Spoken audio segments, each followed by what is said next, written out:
எங்க நம்முடைய கூட்டணியுடைய வெற்றி வேட்பாளர் தேசிய முற்போக்கு திராவிட கழகத்தின் சார்பாக அவருடைய பொதுச் செயலாளர் அங்கீகரிக்கப்பட்ட அறிவிக்கப்பட்ட நம்முடைய வெற்றி வேட்பாளர் திரு பி சிவக்கொழுந்து அவர்களுக்கு கொட்டு முரசு திண்டலத்தில் வாக்களிக்க வேண்டும். அறிவிச்ச சிவக்கொழுந்து அவர்கள் உங்களுக்காக பாடுபடுவதற்காக நம்முடைய கூட்டணி கட்சியினுடைய தேசிய முற்போக்கு திராவிட கழகத்தின் சார்பாக இங்கே நிறுத்தப்பட்டுகின்றார். அவருக்கு கொட்டும் முரசு சின்னத்திலே வாக்களிக்க வேண்டும். இங்கே வந்திருக்கின்ற அத்தனை கழக உடன்பிறப்புகளும் நம் வேட்பாளர் எப்படி நின்றால் வெற்றி பெறுமோ உழைப்போமோ அதை விட பன்மடங்கு நம்முடைய கூட்டணி வேட்பாளருக்கு பணியாற்றி அவரை லட்சக்கணக்கான வாக்கு வித்தியாசத்திலே வெற்றி வாகை சூட வேண்டும். இங்கே கடலூருக்கு வந்து பார்க்கின்ற பொழுது கடல் போல் மக்கள் வெள்ளம் காட்சி அளிக்கின்றது. இதுவே நம்முடைய வேட்பாளர் வெற்றி பெறுவதற்கு இந்த கூட்டமே சான்று. இன்றைய தினம் எதிரிகளை வீழ்த்த இந்த பகுதியிலே இந்த கடலூர் நாடாளுமன்றத்தினுடைய வெற்றி வேட்பாளராக திரு பி சிவக்கொழுந்து அவர்கள் இன்றைக்கு நிறுத்தப்பட்டிருக்கின்றார். கூட்டணி கட்சி சார்பாக அவர் போட்டியிடுகின்றார். எறும்பை போல தேனீக்களை போல சுறுசுறுப்பாக எங்கே இருந்து நமக்கு வாக்கு கிடைக்கிறதோ அதையெல்லாம் சிந்தாமல் சிதறாமல் வருகின்ற ஏப்ரல் 19ஆம் தேதி வாக்காளர் அழைத்து வந்து பதிவு பண்ணி நம்முடைய கூட்டணி வேட்பாளர்கள் வெற்றி பெற்றார் என்ற செய்தி கிடைக்க வேண்டும். இன்றைக்கு நம்முடைய கூட்டணி பலம் வாய்ந்த கூட்டணி. இன்னைக்கு தேர்தலில் மும்முனை போட்டி நடக்குது. ஒன்று அதிமுக தலைமை, இன்னொன்று திமுக, இன்னொன்று பாரதிய ஜனதா கட்சி இப்போ புதுசாக முளைச்சிருக்கு தமிழ்நாட்டில். எப்பவுமே தமிழகத்தை பொறுத்த வரைக்கும் 2 கட்சிக்கு தான் போட்டி. அது எந்த கட்சின்னு உங்களுக்கு தெரியும், அதிமுக ஒன்று. இந்த தேர்தலை பொறுத்த வரைக்கும் வெற்றி பெற்றால்தான் இந்த மாவட்டத்தில் பல பிரச்சனை இருக்குது. இந்த மாவட்டத்தில் பல பிரச்சனை இருக்குது. அதையெல்லாம் தீர்வு காண வேண்டும் என்றால் நம்முடைய வேட்பாளர் சிவக்கொழுந்து அவர்கள் வெற்றி பெற வேண்டும். அவர் வெற்றி பெற்று வந்தால்தான் இந்த கடலூர் மாவட்டத்தில் இருக்கின்ற உங்களுடைய பிரச்சனையை உங்களுடைய குரல் அவர் மூலமாக நாடாளுமன்றத்திலே ஒலிக்கும். அப்பதான் பிரச்சனைக்கு தீர்வு காண முடியும். இன்றைய தினம் பல பிரச்சனை இருக்குது. இங்க பாத்தீங்கன்னா என்எல்சி நிறுவனம் உங்களுக்கு நல்லா தெரியும். மிக மிக நம்முடைய விவசாயிகள் இரவல் பாராமல் ரத்தத்தை வேர்வையாக சிந்தி உழைக்கின்ற விவசாயிகள் பொன் விளைகின்ற பூமியை என்எல்சி நிறுவனம் எடுக்க பார்க்குது. 10 ஆண்டு காலம் அதிமுக ஆட்சி இருந்தது. நிலம் எடுக்க நாங்கள் விடல, நிலம் எடுக்க நான் விடவில்லை. ஆனா விடியா திமுக ஆட்சி பொறுப்பேற்ற பிறகு இன்றைக்கு இந்த விவசாயிகளுக்கு சரியான பாதுகாப்பு கொடுக்காம என்எல்சி நிறுவனத்தோடு சேர்ந்து அவர்கள் நிலம் தொழில் செய்கிறார்கள். விவசாயத்தை அந்த விவசாயிகள் அந்த விவசாயத்தை நம்பிதான் வாழ்ந்து கொண்டிருக்கின்றார்கள். அவளுக்கு என்று எந்த தொழிலும் தெரியாது. நானும் ஒரு விவசாயி, இன்றைக்கு நான் விவசாயம் செஞ்சிட்டு இருக்கிறேன். அப்படி விவசாயிய பூமி பறி போகின்ற பொழுது அவருடைய மனம் என்ன பாடுபடும் அது நான் நன்கு உணர்ந்திருக்கிறேன். அதனாலதான் அதிமுக ஆட்சி இருக்கின்ற வரை நிலம் எடுக்க நாங்கள் விடல, நிலம் எடுக்க நாங்கள் விடல. இந்த விடியா திமுக அரசு ஆட்சிக்கு வந்த பிறகு நம்முடைய விவசாயிகள் பண்படுத்தப்பட்ட நிலம், இன்றைக்கு பொன் விளைகின்ற பூமி, அப்படிப்பட்ட பூமியை இன்றைக்கு என்எல்சி நிறுவனம் எடுக்குது என்று சொன்னால் இதற்கு யாரு காரணம்? மத்திய அரசும் மாநில அரசும். மத்திய அரசு அதை கையகப்படுத்த பார்க்குது. மாநில அரசு காவல்துறை விட்டு நம்முடைய விவசாயிகளை அடித்து துன்புறுத்தி வெளியேற்ற பார்க்கிறாங்க. இதுக்கெல்லாம் பாதுகாப்பு கொடுக்க வேண்டும் என்று சொன்னால் நம்முடைய வெற்றி வேட்பாளர் வெற்றி பெற வேண்டும். உங்கள் சார்பாக அவர் குரல் கொடுப்பார். நம்முடைய சட்டமன்ற உறுப்பினர் அருமைச்சோர் அருள்மொழி தேவன் அவர்கள் இந்த விவசாயிகளுடைய குரலாக சட்டமன்றத்திலே ஒலித்தார். கவன ஈர்ப்பு தீர்மானத்தை கொண்டு வந்து இந்த விடியா திமுக அரசுடைய கவனத்தை கொண்டு வந்தார். விவசாயிகள் படுகின்ற துன்பங்கள், அவருடைய நிலத்தை பறிபோக எந்த விவசாயியும் அனுமதிக்க மாட்டான். அப்படி பொன் விளைகின்ற பூமியை பறிக்கின்ற பொழுது இந்த விடியா திமுக அரசு பாதுகாப்பு கொடுப்பது கடும் கண்டனம் என்று கண்டன குரல் கொடுத்தார் சட்டமன்றத்திலே. ஆக அண்ணா திமுக கட்சியை சேர்ந்த சட்டமன்ற உறுப்பினர், அந்த தொகுதியை சேர்ந்த சட்டமன்ற உறுப்பினர், உங்களுடைய கோரிக்கையை உங்களுடைய குரலாக சட்டமன்றத்திலே நாங்கள் ஒலித்தோம். அதே போல நம்முடைய வேட்பாளர், கூட்டணி வேட்பாளர் அறிவிச்சவர் சிவக்கொழுந்து அவர்கள் உங்கள் மூலம் தேர்ந்தெடுக்கப்பட்டால் உங்களுடைய குரல், உங்களுடைய பிரச்சனை அவர் நாடாளுமன்றத்திலே எழுப்புவார். அவருக்கு பக்கபலமாக நம்முடைய தமிழ்நாட்டில் இருக்கின்ற 39 நாடாளுமன்ற உறுப்பினர்கள் அவரை சேர்த்தி பாண்டிச்சேரி உட்பட 40 நாடாளுமன்ற நிச்சயம் இந்த தேர்தலில் வெற்றி பெறுவார்கள். இந்த கடலூர் பிரச்சனை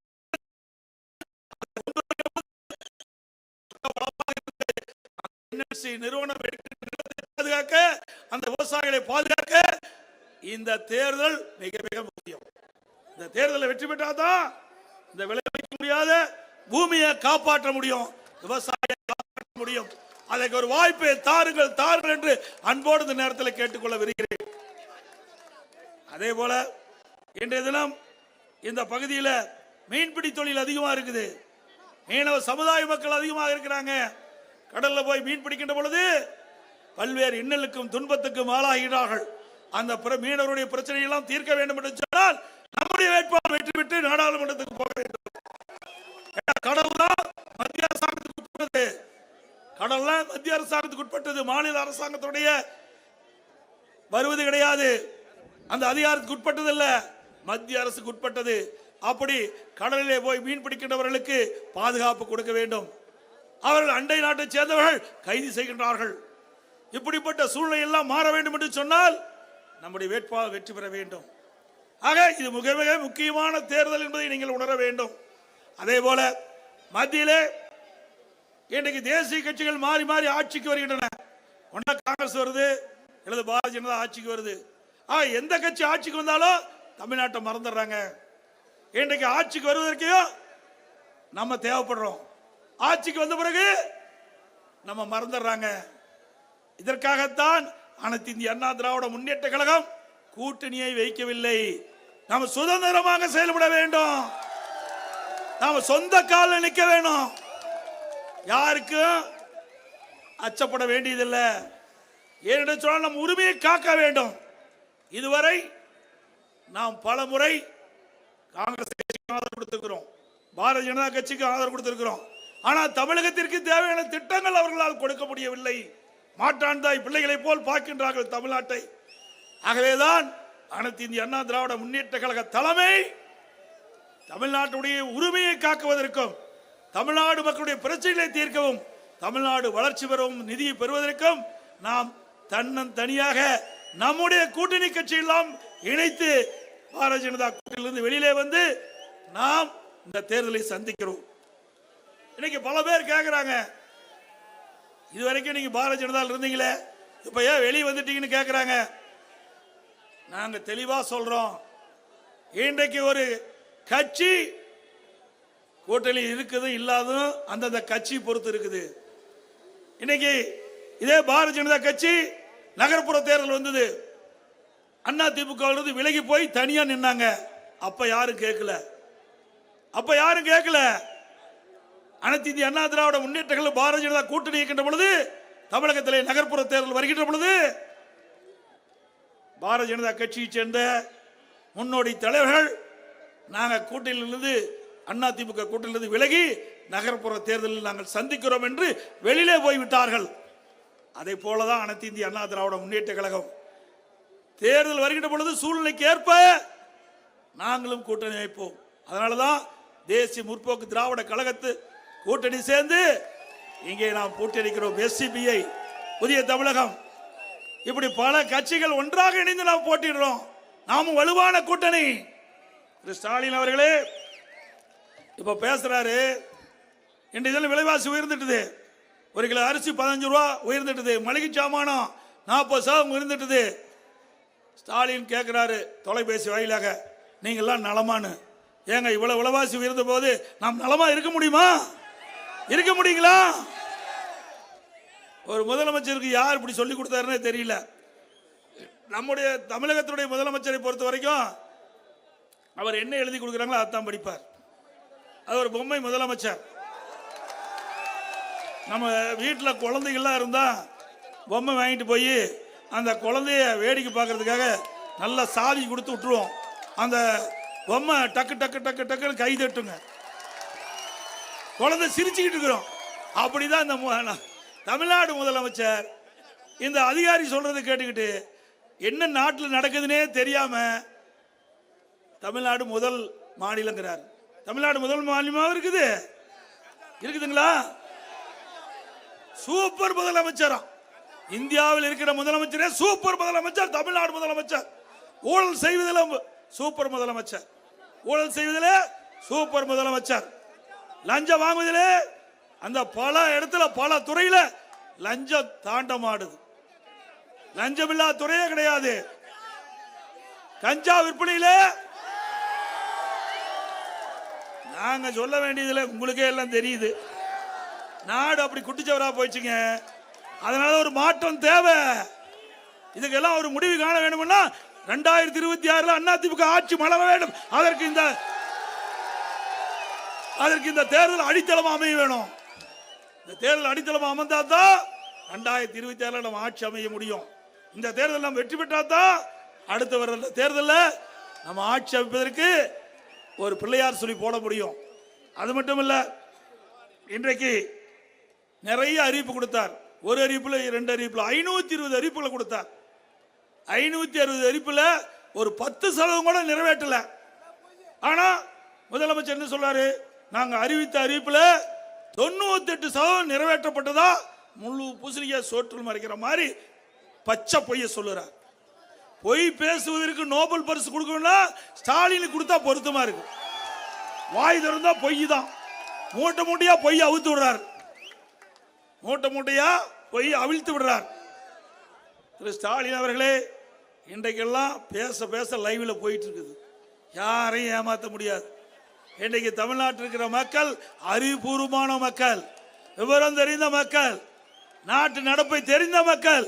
ஆகவே நீங்க மக்களை ஏமாற்றி வாக்குகளை பெறலாம் என்று ஒருபோதும் எண்ணி விடாதீர்கள். ஒரு முறை தவறு பண்ணிட்டாங்க. 2021 நீங்க கவர்ச்சிகரமா பேசுனீங்க, 520 அறிவிப்புகளை வெளியிட்டீங்க. அதை மக்கள் நம்பி இந்த தடவை 10 ஆண்டுக்கு பிறகு ஸ்டாலின் வாக்குறுதி கொடுத்திருக்காரு, அந்த வாக்குறுதி நடப்பாரு, அதனால வாக்குகளை நாம் திமுக போடலான்னு போட்டு இன்றைக்கு போட்ட வாக்குக்கு பலன் கிடைக்கல. வாய்ப்பே இல்லைன்றாங்க. ஆக அந்த தேர்தல் வரும்போது அழகா பேசுவாங்க, தேர்தல் முடிஞ்சா அப்படியே கை கழுவிடுவாங்க. அதுதான் திமுகவுடைய திராவிட மாடல் ஆட்சி. 560 அறிவிப்பு, 520 அறிவிப்பு. அதுல ஒரு அறிவிப்பு முக்கியமானது. நம்முடைய பெண்கள்லாம் பார்த்தீங்களா, காதுல நல்ல தோடு போட்டிருப்பாங்க, கழுத்துல அழகா நகை அணிஞ்சிருந்தாங்க. திரு ஸ்டாலினும் திரு உதயநிதி ஸ்டாலினும் பார்த்தார் கூட்டத்தில், ஆகா நீ இவ்வளோ அழகா அணிஞ்சிட்டு இருக்கிறீங்களா, இதுக்கு ஒரு வழி பண்றேன்னு சொல்லி அவர் ஒரு அறிவிப்பு கொடுத்தார். என்னன்னா, 5 சவரனுக்கு குறைவாக யாரெல்லாம் நகை வைத்திருக்கின்றீர்களோ அவரெல்லாம் கூட்டுறவு சங்கத்தில் இருக்கின்ற அந்த சங்கத்தில் நேரடியாக சென்று நீங்க 5 சவரனுக்கு குறைவாக நகையை வைத்து பணத்தை வாங்கி அழகாக செலவு செய்யலாம்னு அறிவிப்பு கொடுத்தாங்க. அதை நம்பி கிட்டத்தட்ட 48 லட்சம் பேர் 5 சவரனுக்கு குறைவாக தாங்கள் அணிந்திருந்த நகையெல்லாம் அங்க இருக்கிற கூட்டுறவு அமைப்பில் போய் வச்சு பணத்தை வாங்கி செலவழிச்சிட்டாங்க. அப்புறம் திரு ஸ்டாலின், உதயநிதி ஸ்டாலின் ஒரு பொதுக்கூட்டத்துக்கு போறார். பொதுக்கூட்டத்துக்கு போகும்போது பெண்கள்லாம் பார்க்கிறார். அவருடைய காதுல அங்க தோடு இருந்தது, கழுத்துல சைன் இருந்தது. ஏங்க இன்னும் அறிவிப்பு கொடுத்த பிறகு கூட நீங்க கூட்டுறவு அமைப்பில் போய் இந்த நகையெல்லாம் வச்சு ஏன் பணம் வாங்கல, பணத்தை வாங்கி ஜாலியை செலவு பண்ணுங்கனாரு. ஆஹா, முதலமைச்சருடைய மகன் சொல்லிட்டாரு, அதாவது திமுக தலைவருடைய மகன் திரு ஸ்டாலின் சொல்லிட்டாரு அப்படின்னு அவர் பேச்சை நம்பி காதில் போட்டிருந்த தோடு நம்ம கழுத்தில் 8 பவுன் இருந்தால் 2 வெட்டி 2 தடவை 4 சவரனுக்கு 5 சவரனுக்கு குறைவாக கிடைக்கும் கொண்டு வெட்டி கொண்டை கூட்டமைப்பில் வச்சு பணத்தை வாங்கி செலவு பண்ணிட்டாங்க. ஆட்சிக்கு வந்த உடனே சட்டமன்றத்தில் அறிவிக்கிறாங்க, முதலமைச்சரும் சம்பந்தப்பட்ட துறை அமைச்சர் தகுதியானவர்களுக்கு தான் இந்த 5 சவரனுக்கு குறைவாக கூட்டுறவு அமைப்பிலே நகை வைத்து பணம் பெற்றவர்களுக்கு தள்ளுபடிட்டாங்க. 48 லட்சம் பேர்ல 13 லட்சம் பேர் தான் தேர்ச்சி. மீதி 35 லட்சம் பேருடைய நிலை பரிதாபமான நிலைக்கு ஆகிட்டது. ஓட்டு போட்டதுக்கு பரிசு கொடுத்துட்டாரு ஸ்டாலின், ஓட்டு போட்டதுக்கு பரிசு கொடுத்துட்டாரு. அந்த 35 லட்சம் பேரும் நீங்க வாங்கின பணத்துக்கு வட்டியோட திருப்பி செலுத்தணும், வட்டியோட திருப்பி செலுத்தணும் சொன்னோன்னே இவர்கள் தான் பணத்தை வாங்கி செலவழிச்சிட்டாங்களே, நகையை திருப்ப முடியல. அப்படி நம்முடைய தாய்மார்களும் சகோதரிகளும் காதில் போட்டத தோடு, கழுத்தில் போட்ட செயின், இந்த ஸ்டாலின் நம்பியும் உதயநிதி ஸ்டாலின் நம்பியும் நம்பி ஏமாந்துதான் மிச்சம். அதனால மக்கள் உஷாரா இருங்க. நிறைய அறிவிப்பு கொடுப்பாரு, ஒண்ணு கூட செய்ய மாட்டாரு. அதோட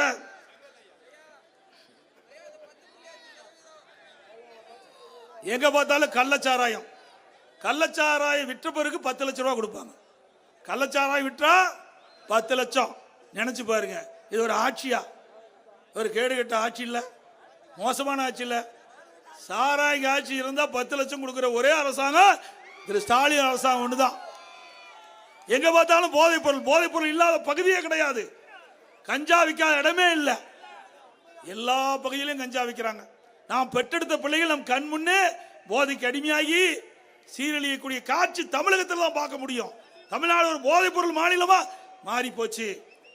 இன்றைக்கு அண்மையில் பார்த்தீங்கன்னா திமுக ஒரு நிர்வாகி அயலர் அணின்னு ஒன்று வச்சிருக்காங்க. இந்தியாவில் எந்த கட்சியிலுமே கிடையாது. அயலர் அணின்னு எங்காச்சும் பார்த்தீங்களா? திமுக வச்சிருக்காங்க. அந்த அயலர் அவர் வெளிநாட்டுக்கு போதைப் பொருள் கடத்தப்பட்டதாக போதைப் பொருள் தடுப்பு அதிகாரிகள் அவரை கைது செஞ்சு விசாரணை செஞ்சிட்டு இருக்காங்க. அவர் தான் இவரு. பாத்தீங்களா?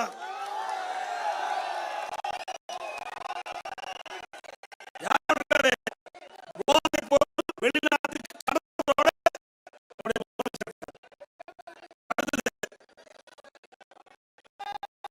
இருக்கிறாரு விளையாட்டுத்துறை அமைச்சர். விளையாட்டுத்துறை அமைச்சர் போதைப் பொருள் கடத்த நபரோடு புகைப்படத்தில் புகைப்படம் எடுக்க வேணும், அது தவறுன்னு சொல்ல. எங்கிட்டும் சரி, மேடையிലേക്ക് வந்திருக்கிற முன்னாள் அமைச்சர் சரி போய் புகைப்படம் எடுக்கிறாங்க, தவறு இல்ல. ஆனா திமுக நிர்வாகியா இருக்கிறார், திமுக நிர்வாகி இருக்கிறார், சந்தேகம் ஏற்படுது. ஆகவே போதைப் பொருள் கடத்துகின்றவர்கள் திமுக என்பது நிரூபணமாகிட்டது. இதனாலதான் ஸ்டாலின் அவருடைய பொதுக்குழு கூட்டத்தில் பேசுறார். அப்ப பேசுகின்ற பொழுது, நான் நாள்தோறும் இரவில் தூங்கி காலையில் கண் விழிக்கின்ற பொழுது எங்க கட்சிக்காரனால என்ன பிரச்சனை ஏற்படும் என்று அச்சத்தில் கண் விழிக்கிறேன் என்று சொன்ன தலைவர் தான் திமுக. ஒரு தலைவரே இப்படி சொல்றாருன்னா அந்த கட்சி நிர்வாகிகள், அந்த கட்சி நிர்வாகிகள் எப்பேற்பட்டவர்கள் என்பதை எண்ணி பார்க்க வேண்டும். இப்படிப்பட்ட திமுக காரர் இருக்கும்போது எங்க போதைப் பொருளை கட்டுப்படுத்த முடியும்? திமுக காரனால்தான் சட்ட ஒழுங்கே சீரிட்டு போச்சு. ஏன்னா அவருடைய தலைவரே சொல்றாரு, நாம சொல்ல திரு ஸ்டாலினே அந்த பொதுக்குழு கூட்டத்தில் இந்த செய்தி சொல்லியிருக்கிறார். இப்படி திராவிட முன்னேற்ற கழகத்தில் இருக்கிற நிர்வாகிகள் இவ்வளவு மோசமான நிலை இருக்கின்ற காரணத்தினால்தான் தமிழகத்தில் சட்ட ஒழுங்கு சீர்கட்டு விட்டது, போதைப் பொருள் நடமாட்டம் அதிகரித்துள்ளது என்பதை இன்றைக்கு செய்திகள் வந்தவண்ணம் உள்ளது என்பதை நேரத்தில் தெரிவிக்க விரும்புகின்றேன். அது மட்டும் இல்லாம நீங்க எல்லா இடத்துலையும் பாத்தீங்கன்னா திரு ஸ்டாலின் எதிர்கட்சி தலைவராக இருக்கும்போது அவரு இருக்கிற திமுக அமைச்சர்கள், அப்பொழுது முன்னாள் அமைச்சராக இருந்தாங்க, எம்எல்ஏ இருந்தாங்க. அவருடைய எம்எல்ஏ எல்லாம் ஒரு பொட்டியை தூக்கிட்டு போய் ஒரு திண்ணையில பெட்ஷீட்டை போட்டு அங்க அமர்ந்துகிட்டு, உங்களுக்கு உங்க பகுதியில் என்னென்ன குறை, உங்களுக்கு என்னென்ன குறை, அதை மனுவா எழுதி இந்த பொட்டியில போடுங்க. இந்த பொட்டியில போட்ட பிறகு அந்த பொட்டியை நான் பூட்டி நான் பத்திரமா வீட்டுக்கு எடுத்துட்டு போய் நான் முதலமைச்சரான அந்த லிக்கிட்ட மனுவை எடுத்து படிச்சு பார்த்து அந்த பிரச்சனை தீர்க்கிறேன். அப்படி உங்களுக்கு ஏதாவது அந்த பிரச்சனை தீர்க்காவிட்டால் நான் முதலமைச்சர் என்னுடைய அறையில் இருப்பேன், கதவு திறந்தே இருக்கும், நேரடியாக வந்து என்னை பார்க்கலாம் என்று ஒரு பச்சை பொய்யை சொன்ன முதலமைச்சர் ஊரூரா போய் ஏமாத்துனாங்க. இந்த சதுரங்க வேட்டையில சதுரங்க வேட்டை படம் பார்த்தீங்களா? எனக்கு போட்டு காட்டினேன். அண்ணா இதை பாருங்க, ஒருவரை ஏமாற்ற வேண்டும் என்று சொன்னால் அவரை ஆசையை தூண்ட வேண்டும். ஒருவரை ஏமாற்ற வேண்டும்னா ஆசையை தூண்ட வேண்டும். அப்படி திமுக தலைவரும் திமுக கட்சிக்காரரும் மக்களுக்கு ஆசையை தூண்டி ஓட்டை வாங்கி கொள்ளைப்படுத்தின ஆட்சிக்கு வந்த ஒரே கட்சி திமுக கட்சி. இவ்வளவு மனு என்ன பண்ணுங்க? சாவி தொலைஞ்சு போச்சா இன்னும் தெரியல. இன்னும் போட்ட நீக்க இருக்கிறாங்க, இல்ல பெட்டியே காணாது போச்சு என்னமோ தெரியல. இப்படிதான் மக்களை ஏமாற்றி வாக்குகளை பெறுகின்ற ஒரே கட்சி திமுக கட்சி தான். அதனால நீங்க உஷாரா இருங்க. இரண்டாவது பொங்கல் தோப்பு கொடுத்தோம். நாம பொங்கல் தோப்பு கொடுத்தோம். கொரோனா காலத்தில் மக்கள் எல்லாம் பாதிக்கப்பட்டிருந்தாங்க. எல்லா இல்லங்களிலும் தைப்பொங்கல் பொங்கல் என்பதற்காக ஒவ்வொரு குடும்பத்துக்கு 2500 ரூபாய் கொடுத்த ஒரே அரசாங்கம் பொங்கல் தோப்பு. கரும்பு கொடுத்தோம், பச்சரிசி கொடுத்தோம், சக்கரை கொடுத்தோம், ஏலக்காய், முந்திரி, திராட்சை எல்லாம் கொடுத்து மக்கள் மகிழ்ச்சியோட பொங்கலை கொண்டாடினாங்க. திமுக வழியா தைப்பொங்கல் என்று பொங்கல் தோப்பு கொடுத்தாங்க. அந்த பொங்கல் தொகுப்புல புளியில பள்ளி இருக்குது, அரிசியில வண்டி நெளியுது, வெள்ளம் ஒழுகிட்டே போகுது, கரையில ஒழுகிட்டே போகுது. நீங்க திருவண்ணாமலை மாவட்டத்தில் மாவட்ட ஆட்சித்தலைவர் 2 டன் வெள்ளம் அதை சாப்பிடுவதற்கு உகந்த வெள்ளம் இல்லைன்னு தடை செஞ்சார். அதுல மட்டும் 500 கோடி அதுல ஊழல் செய்ததாக செய்திகள் வந்தன. 500 கோடி ஊழல் செய்ததாக செய்தி வந்துள்ளது. ஆக ஏழை மக்களுக்கு இப்படி பொங்கலுக்கு கொடுக்கின்ற தொகுப்புல கூட ஊழல் செய்த ஒரே கட்சி திமுக கட்சி. பொங்கல் தொகுப்பா கொடுத்தாங்க. ஒரு பெண்மணி ரேஷன் கடையில போய் அந்த பொங்கல் தொகுப்பு வாங்கி பிரிச்சு பார்த்தா அந்த பையோடு சேர்த்து 21 பொருள், 18 பொருள் தான் இருந்தது. அதுலயும் 2 பொருள் தில்லுமுள்ள பண்ணிட்டாங்க. அதையும் ஒழுங்கா கொடுக்கல.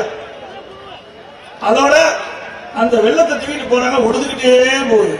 ஏன் தமிழ்நாட்டில் வெள்ளம் இல்லையா? ஏங்க நான் தமிழ்நாட்டில் இல்லாத வெள்ளமா? வட மாநிலத்திலிருந்து போய் வெள்ளம் வாங்கிட்டு இருந்தாங்க. அங்க வாங்கினா தானே கமிஷன் அடிக்க முடியும். இங்க வாங்கினா கண்டுபிடிச்சிருவாங்க. ஏன்னா நான் வெள்ள வியாபாரம் செஞ்சேன்.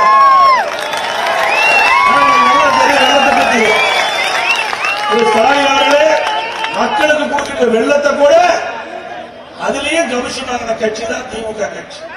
எப்படி வெள்ளம் மக்களை வாழ வைப்பாரு, எப்படி ஏழை மக்களை வாழ வைப்பாரு, நீங்க எண்ணி பாருங்க, சிந்திச்சு பாருங்க. அனைத்து இந்திய அண்ணா திராவிட முன்னேற்ற கழக பொன்முனச்செம்மல் புரட்சி தலைவர் எம்ஜிஆர் ஏழைகளுக்காக அண்ணா திமுகவை தோற்றுவித்தார். ஏழைகளுக்காக வாழ்ந்து வருகிறார்.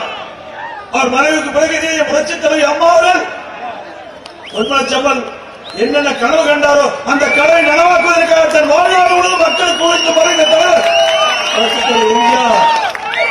அதே போல நம்முடைய கூட்டணி கட்சியுடைய கேப்டன் அவர்கள் மக்களுக்காக உழைக்கிறவர்களாக உடல்நிலை சரியில்லாத போதும் இன்றைக்கு இடைத்தேர்தல் நடந்தது. அந்த இடைத்தேர்தல் விழுப்புரத்தில் இடைத்தேர்தல், விக்கிரவாணி இடைத்தேர்தல், தான் உடல்நிலையை கூட பொருட்படுத்தாமல் அனைத்து இந்திய அண்ணா திராவிட முன்னேற்ற கழக வேட்பாளரை ஆதரித்து பிரச்சாரத்துக்கு வந்தார். அப்படி நம்முடைய தலைவர்கள் எல்லாம் மக்களுக்காக வாழ்ந்த மறைந்த தலைவர்கள், மக்களுக்காக உழைக்கப்படுகிற தலைவர்கள் நம்முடைய தலைவர்கள். ஆகவே அப்படிப்பட்ட தலைவர்கள் இன்றைக்கு கண்ட இயக்கம் தான் அண்ணா திமுக, தேமுதிக. நம்முடைய கூட்டணி கட்சிகள் தான் மக்களுக்காகவே தோற்றுவித்த கட்சிகள், மக்களுக்காக உழைக்கின்ற கட்சிகள் என்பதை நேரத்தில் குறிக்க காட்ட விரும்புகிறேன். அதே போல திரு ஸ்டாலின் அவர்கள் அவர் அப்பாவுக்கு நினைவு மன்றம் கட்டினார். சரி, கட்ட வேண்டாம், அவர் திமுகவுடைய தலைவராக இருந்தாரு, முதலமைச்சராக கட்ட வேணும். ஆனா 82 கோடியில பேனா வைக்கலாமா? எழுதாத பேனாவை கடவுள் விட வைக்கிறார். யாருடைய பணத்துல? உங்களுடைய வரி பணத்துல. உங்களுடைய வரி பணத்துல 82 கோடி ரூபாய் எழுதாத பணத்தை கடவுள் விட வைக்கிறாங்க. எல்லா மக்களும் எதிர்த்து சொன்னாங்க, அங்க ஏன் வைக்கிறீங்க? எழுதுற பேனாவை அரசு பள்ளியை படிக்கிற மாணவருக்கு கொடுங்க, அது சந்தோஷமா இருப்பாங்க. சரி, பேனா வைக்கிறது முடிவு பண்ணிட்டீங்க. திரு கருணாநிதி இன்டர்வியூ பண்றதுக்கு முன்னாடியே ஒரு 2 கோடியில பேனா வைக்க யார் வேண்டாங்கிறா? மக்களுடைய வரி பணத்தை எப்படியெல்லாம் அதிகமாக செலவு செய்வதை மக்கள் உணர வேண்டும். அது மட்டுமல்ல, இப்ப உதயநிதி ஸ்டாலின் விளையாட்டுத்துறை அமைச்சர் வந்து அவர் ஒண்ணு செஞ்சார். நீங்க பாத்தீங்கன்னா இருங்காட்டு கோட்டையில கார் பந்தயம் நடத்துவதற்கு ஒரு மைதானம் இருக்குது. இருங்காட்டு கோட்டையில கார் பந்தயம் நடத்துவதற்கு ஒரு மைதானம் இருக்கு. அங்க விட்டுட்டு இன்னைக்கு போக்குவரத்து நிறைந்த ஏபிஆர் பிரிட்ஜ், ஏபிஆர் பாலத்துக்கு அருகில அந்த சுற்றுவட்ட சாலை தீவுத்திட்ட சுத்தியும் எல்லாம் இருக்குது. இன்னைக்கு ஹாஸ்பிட்டல் இருக்குது, மருத்துவமனை இருக்குது, ரயில் நிலையம் இருக்குது, அங்க துறைமுகம் இருக்குது. இப்படி போக்குவரத்து நெரிசல் அதிகமா இருக்கிற பகுதியில் கார் பந்தயம் நடத்துறாங்க. 42 கோடி கார் பந்தயத்துக்காக செலவு செய்வதற்காக இந்த அரசு ஊதாரித்தனமா செலவு பண்ணி சொன்னா இதையெல்லாம் மன்னிக்க முடியுங்களா? யாருடைய பணம்? மக்களுடைய வரி பணம். எதுக்கும் செலவு பண்ணலாம். எவ்வளவு பிரச்சனை இருக்குது. ஏழைகள் அதிகமா இருக்கிறாங்க. அவங்களுக்கு தேவையான திட்டங்களை கொண்டு வாங்க, நாங்க பாராட்டுறோம். அதை விட்டுட்டு உங்களுடைய இஷ்டத்திற்கு நீ விருப்பப்படி இந்த கார் பந்தயம் நடத்த வேண்டும் என்று 42 கோடியை வீணடித்த அரசாங்கம் திமுக அரசாங்கம். அண்ணா திமுக ஆட்சிக்கு வந்த பிறகு இதற்கு பதில் சொல்லி ஆக வேண்டும். விட மாட்டாங்க. அதோட மத்தியில 2G ஸ்பெக்ட்ரம் ஊழல், 2G ஸ்பெக்ட்ரம் ஊழல் 1,72,000 கோடி கொள்ளையடிச்சாங்க. யாருடைய ஆட்சி? காங்கிரஸ் ஆட்சி. திமுக அந்த அமைச்சர்கள் அங்கம் வைக்குது. அந்த காலகட்டத்தில் 2G ஸ்பெக்ட்ரம் ஊழல் 1,72,000 கோடி ஊழல் அடிச்சாங்க. அதுல எப்படி நவீன முறையில் ஊழல் அடிக்கிறாங்க. நம்ம முரசு மணி பறக்குது பாத்தீங்களா?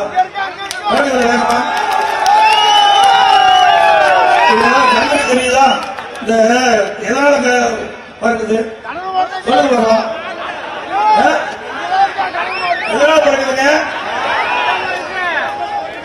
காட்டுல தானே பறக்குது. கண்ணுக்கு தெரியுதா? கண்ணுக்கு தெரியாத காற்றிலும் ஊழல் செய்கின்ற ஒரே கட்சி இந்தியாவில் திமுக. அதான் அந்த காலத்திலே விஞ்ஞான முறைப்படி ஊழல் செய்கின்ற கட்சி திமுக அரசாங்கம் என்று முத்திரை குத்தப்பட்டிருக்குது. வீரான ஊழல், அரிசி மேற ஊழல், பூச்சி மருந்து ஊழல், இப்படி பல ஊழல் புரிந்த கட்சி திமுக கட்சி. இந்திய நாட்டிலேயே ஊழலுக்காக ஒரு அரசாங்கம் கலைக்கப்பட்டது என்றால் திமுக அரசாங்கம் தான் ஊழலுக்காக கலைக்கப்பட்டது. வேற எந்த அரசாங்கமும் கிடையாது.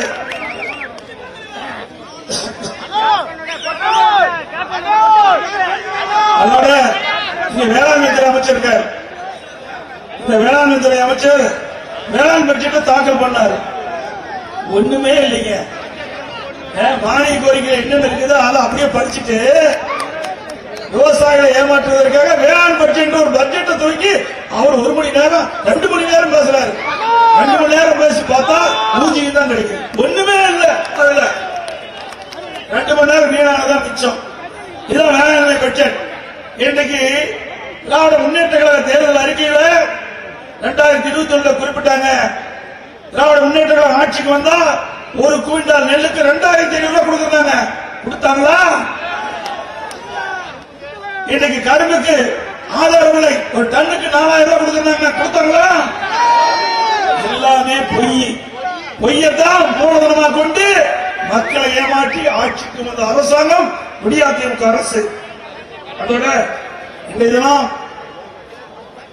பல வரிகளை போட்டு இன்னைக்கு மக்கள் படாத பாடுபட்டிருக்காங்க. வீட்டு வரி நகரத்தில் 100% உயர்ந்து போச்சு. 1000 ரூபாய் வீட்டு வரி கட்டிங்களா, இப்ப 2,000 ரூபாய் கட்டணும். கடைக்கு 1000 ரூபாய் வரி கட்டிங்களா, இப்ப 2,500 ரூபாய் கட்டணும். 150% உயர்ந்து போச்சு. எல்லாவற்றுக்கும் மேலாக கரண்ட் சார்ஜ் இன்னைக்கு 52% உயர்த்திட்டாங்க. 52% கரண்ட் பில் உயர்த்திட்டாங்க. ஆக இப்படி எல்லா வரையிலும் இந்த அரசாங்கம் இன்னைக்கு கரண்ட் பில் உயர்த்தாச்சு, வீட்டு வரி உயர்த்தாச்சு, குடிநீர் வரியும் உயர்த்திட்டாங்க. இப்படி எல்லா வரியும் உயர்த்திய ஒரே அரசாங்கம் திமுக அரசாங்கம் தான். அது மட்டும் இல்லாம இன்றைக்கு அனைத்து இந்திய அண்ணா திராவிட முன்னேற்ற கழக ஆட்சியில் கொண்டு வந்த திட்டம் தாலிக்கு தங்க திட்டம். ஏழை எளிய குடும்பத்தில் பிறந்த பெண்களுக்கு திருமணம் ஆகின்ற பொழுது ஒரு பவுன் கொடுத்தோம். 50,000 25,000 கொடுத்தோம். கொடுக்க முடியாத ஸ்டாலின் அதை ரத்து பண்ணிட்டார். அதே போல மகளிருக்கு அம்மா இருசக்கர வாகனம் மானிய விலையை கொடுத்தோம், அதையும் நிறுத்திட்டாங்க. இப்படி பல திட்டங்களை நிறுத்திய அரசாங்கம் திமுக அரசாங்கம். அதோட கிராமத்திலிருந்து நகர் வரை அம்மா மினி கிளினிக் கொடுத்தோம். ஒவ்வொரு அம்மா மினி கிளினிக் ஒரு எம்பிபிஎஸ் டாக்டர், ஒரு செவிலியர், ஒரு மருத்துவ உதவியாளர். ஏழை மக்கள் அதிகமாக வசிக்கின்ற பகுதியிலே அம்மா மினி கிளினிக் கொண்டு வந்து அந்த ஏழை மக்களுக்கு நாங்க வைத்தியம் பண்ணோம். அது கூட அரசியல் காழ்ப்புணர்ச்சி காரணமாக 2000 அம்மா மினி கிளினிக் கூடிய அரசாங்கம் திமுக அரசாங்கம். அதோட நம்முடைய குழந்தைகள் அறிவுபூர்வமான கல்வி கிடைப்பதற்காக அம்மா சிந்தனையை குறித்த அற்புதமான திட்டம். நம்முடைய அரசு பள்ளி படிக்கின்ற மாணவர்கள் உயர்ந்த நிலைக்கு வர வேண்டும். இன்னைக்கு அகில அளவில் உலக அளவில் ஒரு சிறந்த மாணவனாக அறிவுபூர்வ மாணவனாக விஞ்ஞான கல்வி கொடுப்பதற்காக மடிக்கணினி லேப்டாப் கொடுத்த அரசாங்கம் அதிமுக அரசாங்கம். 58 லட்சம் பேர் கொடுத்தோம். 58 லட்சம் பேர் கொடுத்தோம். அதுக்காக 7300 கோடி செலவழிச்சாங்க. இது அதிமுக சாதனை. இன்றைக்கு அரசு பள்ளியில் படிக்கின்ற மாணவர்கள் பெரும்பாலும் ஏழை மாணவர்கள். அவர்கள் 12000 ரூபாய் போட்டு லேப்டாப் வாங்க முடியாது. அப்படிப்பட்ட குழந்தைகள் சிறப்பான கல்வி கிடைக்க வேண்டும். அந்த நோக்கத்துக்கு தான் இந்த திட்டத்தை கொண்டாங்க. அதையும் கைவிட்டாங்க.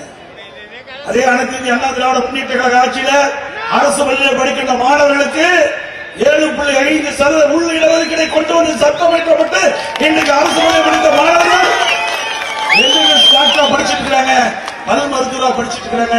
இதுவரைக்கும் 2160 பேர் அரசு பள்ளியில் படித்த மாணவர் மாணவி இன்றைக்கு எம்பிபிஎஸ் மருத்துவ கல்வி படிச்சிட்டு இருக்காங்க.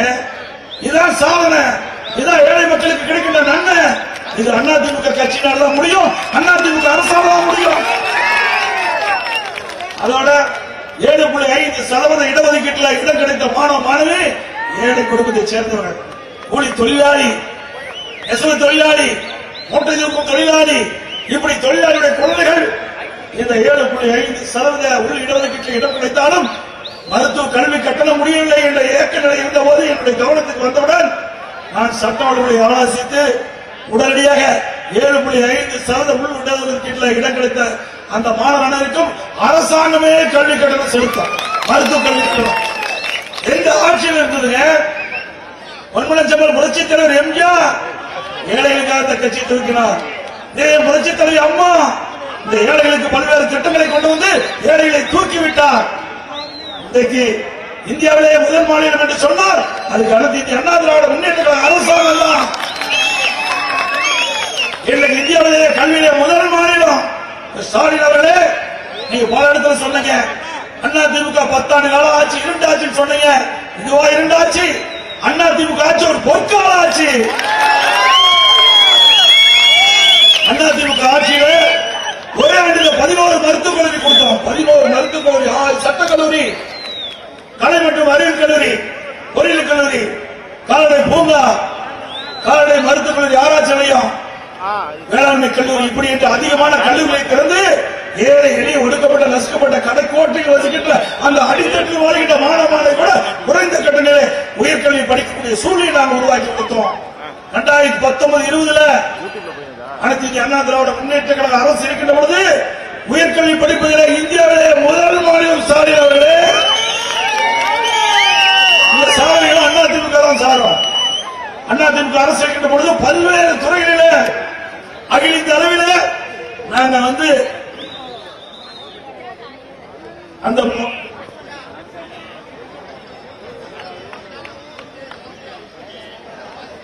இன்றைக்கு பல்வேறு துறைகள் இருக்கு தமிழ்நாட்டில். எல்லா துறைகளிலுமே விருதுகளை பெற்ற ஒரே அரசாங்கம் அதிமுக அரசாங்கம். போக்குவரத்து துறையில விருது, மின்சார துறையில விருது, உள்ளாட்சி துறையிலே 140 விருதுகளை நாங்கள் பெற்றுகிறோம். வேளாண் துறையிலே விஸ்வகர்மன் என்ற உயர்ந்த விருதை பெற்ற அரசாங்கம் அதிமுக அரசாங்கம். இன்றைக்கு மருத்துவத்துறையிலே உறுப்பு மாற்று அறுவை சிகிச்சை தொடர்ந்து 4 ஆண்டு காலம் செய்து இந்தியாவிலே சாதனை படைத்த அரசாங்கம் அதிமுக அரசாங்கம். திமுக அரசாங்கத்தில் கையோட போனா கையிலாத வராங்க, மருத்துவமனைக்கு கையோட போனா கையில வராங்க, காலோட போனா கால வராங்க, உயிரோட போனா இப்படிப்பட்ட அரசாங்கம் தேவையா? இதே அதிமுக ஆட்சியில 2 கையும் இல்லாத ஒருவர் என்ன வந்து பார்த்தார், ஐயா எனக்கு 2 கையை பொறுத்து வேண்டாம். எப்படிப்பா பொருத்த முடியும்? 2 கை இல்லாத எப்படி பொறுத்தணும்? இல்ல மருத்துவர் கேட்டேன், நீங்க ரெக்கமெண்ட் பண்ணா இன்னைக்கு டாக்டர் எல்லாம் எனக்கு 2 கையும் பொறுத்து. சரி, நான் உடனே நம்முடைய ஹெல்த் மினிஸ்டர் வேற விஜயபாஸ்கர் அழைச்சு ஏப்பா 2 கை இல்லாத இருக்கிறார், ஒரு கை பொருத்த முடியுமான? சரி, நான் டாக்டர் குழு அணுகி சொல்றேன்னு சொல்லி டாக்டர் குழுலாம் அணுகி அண்ணா இறந்தவர் உடலில் இருந்து 2 கையை எடுத்து இந்த கையில பொருத்தி பார்க்கலாம். ஒரு டாக்டர் டீமை போட்டு ஒரு இறந்தவர் உடலில் இருந்து 2 கையை எடுத்து இவருக்கு பொருத்தி அழகா பந்து விளையாடு. இன்னைக்கு அவர் திருமணம் ஆச்சு. கை இல்லாதவருக்கு கை கொடுத்த அரசாங்கம் அதிமுக அரசாங்கம். ஸ்டாலின் அவர்களே, என்னுடைய ஆட்சி 2 ஆட்சி ஒரு சாதனை சொல்ல முடியுமா? அதிமுக ஆட்சியில் ஒரு பொற்கால ஆட்சி சொல்வதற்கு இதுதான் காரணம். இன்றைக்கு கல்வியிலும் சிறந்து விளங்குகிறது, அதேபோல மருத்துவத்துறையிலும் சிறந்து விளங்குகிறது. இப்படி எண்ணற்ற திட்டங்களை கொண்டு வந்த அரசாங்கம் அதிமுக அரசாங்கம் சொல்லுங்களே. அதோட நிறைய திட்டங்கள், கடலூர் மட்டும் நிறைய திட்டங்களை நிறைவேற்றிருக்கோம். நம்முடைய சட்டமன்றத்தில் மரியாதைக்குரிய முன்னாள் கல்வி அமைச்சர் இருந்தவர் எஸ் ராமசாமி படையாச்சி அவர்களுக்கு இன்னைக்கு முழு திருவுருவப்படுத்துறாங்க. சட்டமன்றத்தில் தெரியும் அவருக்கு இந்த விழுப்புரத்தில் நினைவு மண்டபத்தை கட்டி நாங்களே நேரடியாக வந்து திறந்து வச்சிருக்கிறோம். சார், கடலூர்ல இந்த மாவட்டம் தான் கடலூர் மாவட்டத்தில் இங்கேயே அதுக்கு இடம் தேர்வு செஞ்சு அற்புதமான நினைவு மண்டபத்தை கட்டி நாங்களே வந்து திறந்து வச்சிருக்கிறோம். புதிய மாவட்ட ஆட்சியாளர் கட்டி கொடுத்திருக்கிறோம். கடலூர் டவுன் 21 கோடியில உயர்மட்ட பாலம், கடலூர் போக்குவரத்து நெரிசலை குறைக்க ஜவான்ஸ் பவன் புறவழிச்சாலை, 143 கோடியில கடலூர் பாதாள சாக்கடை திட்டம், கடலூர் நகர மக்களுக்கு 200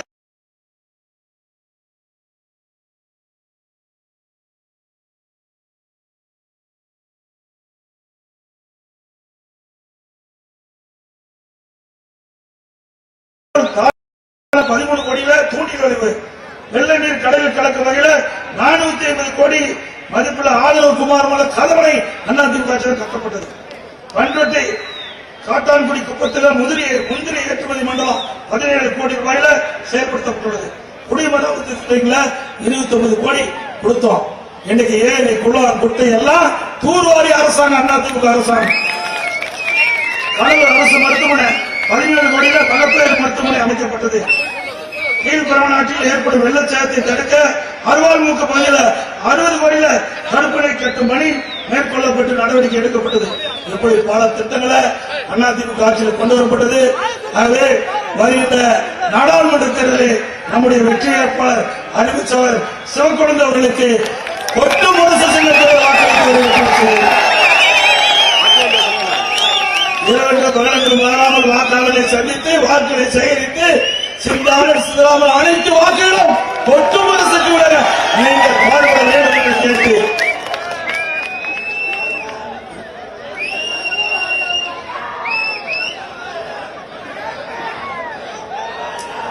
தமிழர் உரிமை மீட்போம், தமிழ்நாடு காப்போம், ஒற்றை விரலால் ஓங்கி அடிப்போம், ஒற்றை விரலால் ஓங்கி அடிப்போம். விடியா திமுக ஆட்சியை வீட்டுக்கு அனுப்புவோம், விடியா திமுக ஆட்சியை வீட்டுக்கு அனுப்புவோம். வாக்களிப்பு ஒட்டு முரசுக்கு, வாக்களிப்பு ஒட்டு முரசுக்கு. நன்றி, வணக்கம்.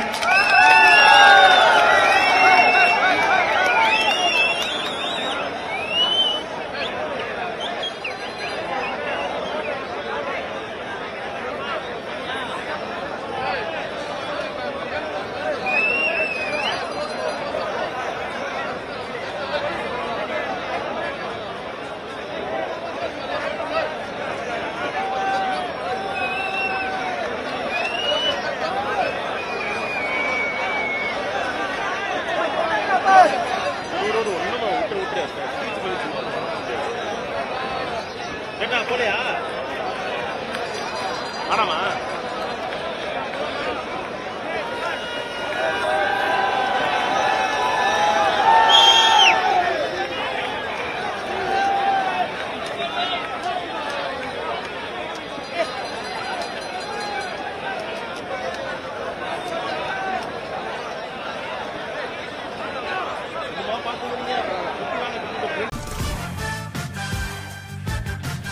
உங்களில் ஒருவனான எடப்பாடி பழனிசாமி பேசுகிறேன்.